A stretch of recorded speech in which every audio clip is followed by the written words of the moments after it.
Welcome to the TheXTpodcast. Join your host, Ashutosh, as he dives deep into Customer Experience Edition, where industry leaders discuss CX strategies, product brand, employee experience, digital innovations, and best practices for improving customer engagement, retention, and loyalty. Welcome to another episode of the XT podcast.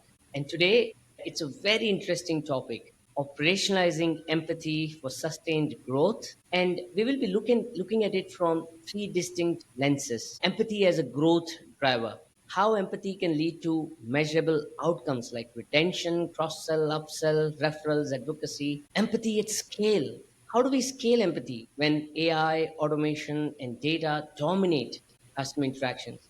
And last but most important, empathy in leadership and culture. How business, customer experience, customer success leaders can embed empathy into team behavior, playbooks, and metrics. And for this conversation, I have a senior customer success leader, ex-SAP, ex-Oracle, Subha Tripathi. Thank you so much for joining the conversation today, Subha. Thank you for the invite. Great to be here and look forward to discuss more. It's an absolute pleasure, Subha. In fact, this is a topic which I feel has not been talked as much and should be.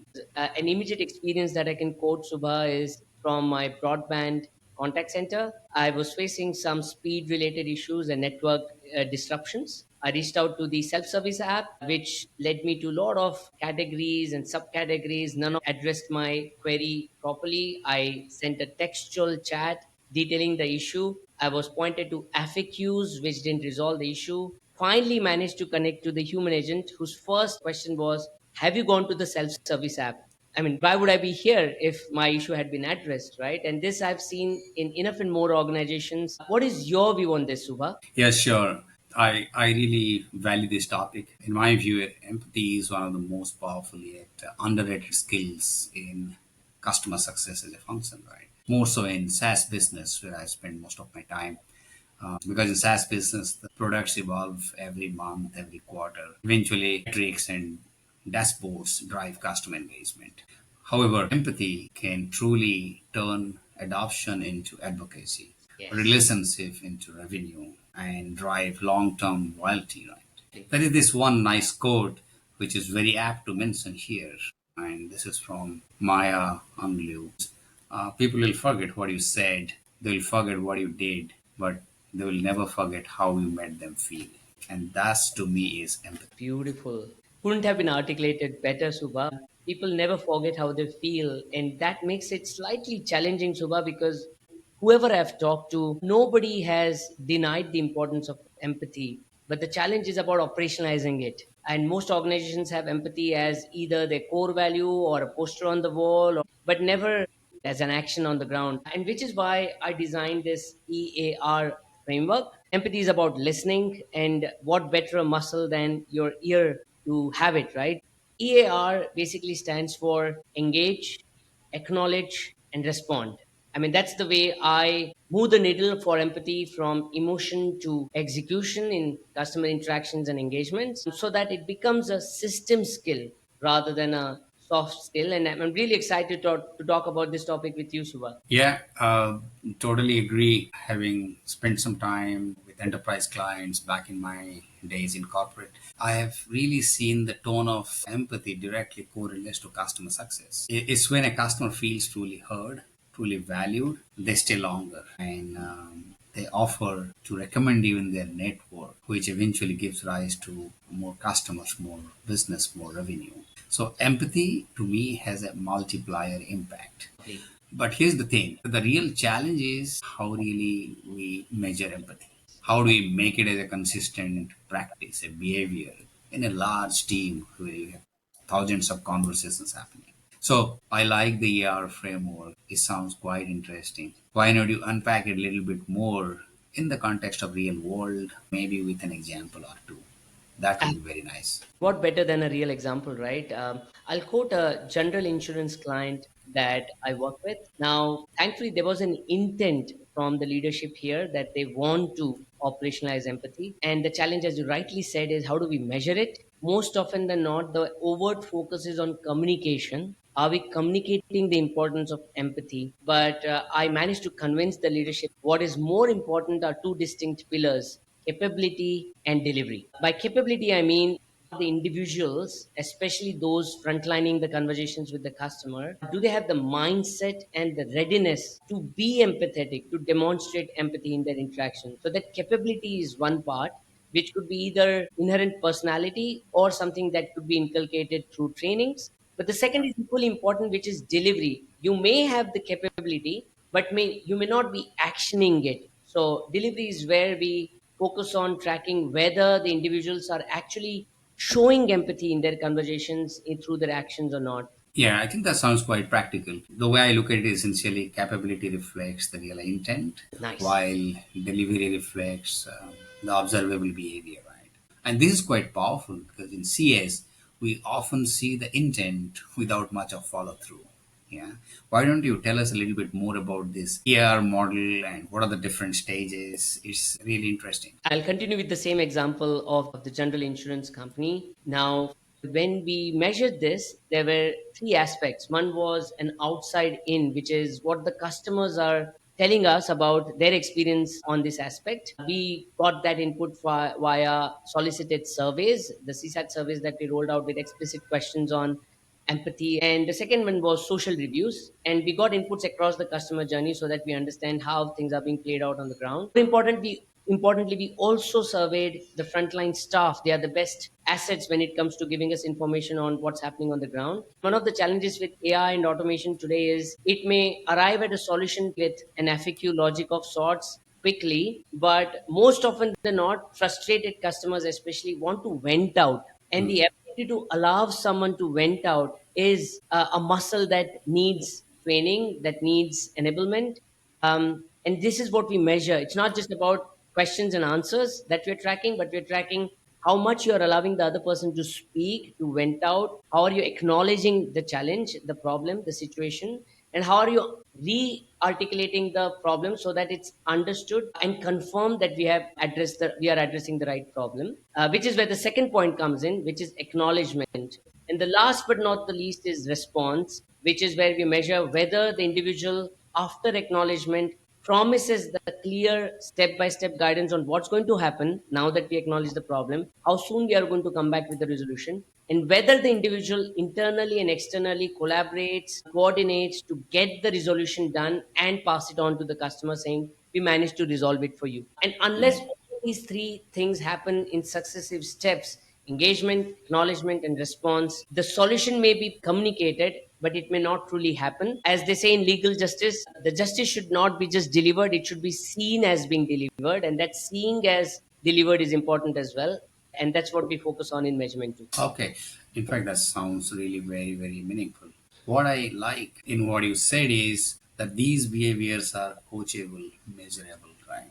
And that's the starting point. Then a leader can really train, measure, reward the team to promote a culture of customer loyalty. In fact, if I translate what is said into a CX context, to me, engage here means more like how a CSM understand customer goals and how he's trying to validate the blockers, the misalignments, which is more of an acknowledgement play. And finally, the respond is how they drive the action plan, the success of the customer, the reviews, right?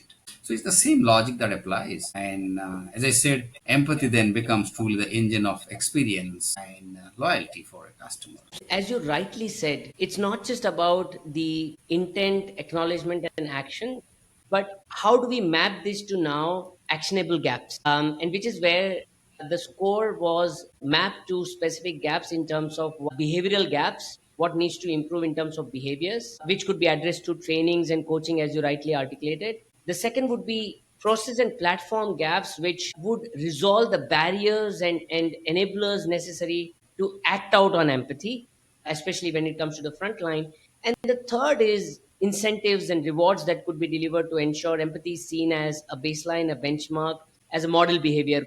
And so these three process, people, platform transformations were the output of the measurement rather than the score itself. Yeah, I think there's something I must mention here. What you said sounds very familiar and very similar to how we track, let's say, the adoption health, the renewal risk, and customer success. Right?